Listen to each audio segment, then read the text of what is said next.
देश की सबसे बड़ी अदालत ने ट्रांसजेंडर शख्स से जुड़े एक याचिका पर सुनवाई करने को तैयार हो गया है। सुप्रीम कोर्ट ने सुनवाई के दौरान कहा कि वो ट्रांसजेंडर व्यक्ति के अधिकारों का संरक्षण संशोधन अधिनियम 2026 की संवैधानिक वैधता को चुनौती देने वाली सभी याचिकाओं पर अंतिम सुनवाई करेगा और इसके लिए कोर्ट ने 17 अगस्त से तारीख मुकर्रर की है।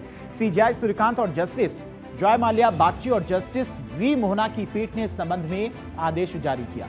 जस्टिस बागची ने क्या कुछ कहा है इस याचिका को लेकर, तो वो भी आपको बताती। सुनवाई के दौरान उन्होंने कहा कि पीठ को खास तौर पर उन ट्रांसजेंडर्स के अधिकारों की सुरक्षा की चिंता है।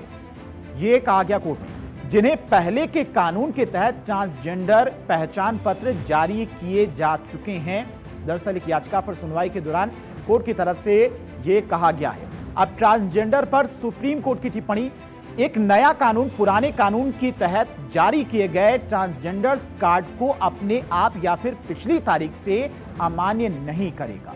भले ही कानून में बदलाव हो, लेकिन जो अधिकार पहले से दिए गए हैं या मिले हैं वे वैसे ही रहने चाहिए। ये सुप्रीम कोर्ट की तरफ से ये कहा गया।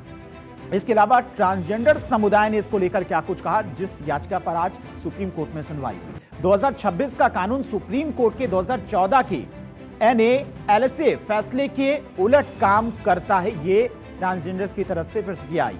उस फैसले में ट्रांसजेंडर्स के अपनी मर्जी से जेंडर की पहचान तय करने के अधिकार को सही ठहराया गया था। उन्हें भेदभाव और सामाजिक कलंक से बचाया गया था। इसके अलावा उसी फैसले के बाद ट्रांसजेंडर्स पर्सन्स एक्ट 2019 बनाया गया था।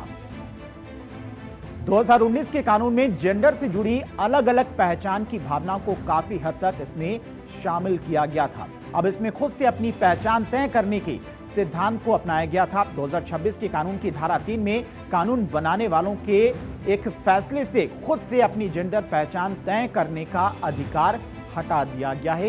ये सुप्रीम कोर्ट में जिस याचिका पर सुनवाई हुई थी, सुप्रीम कोर्ट की तरफ से टिप्पणी आई और उस पर ट्रांसजेंडर्स की तरफ से भी प्रतिक्रिया सामने आई है।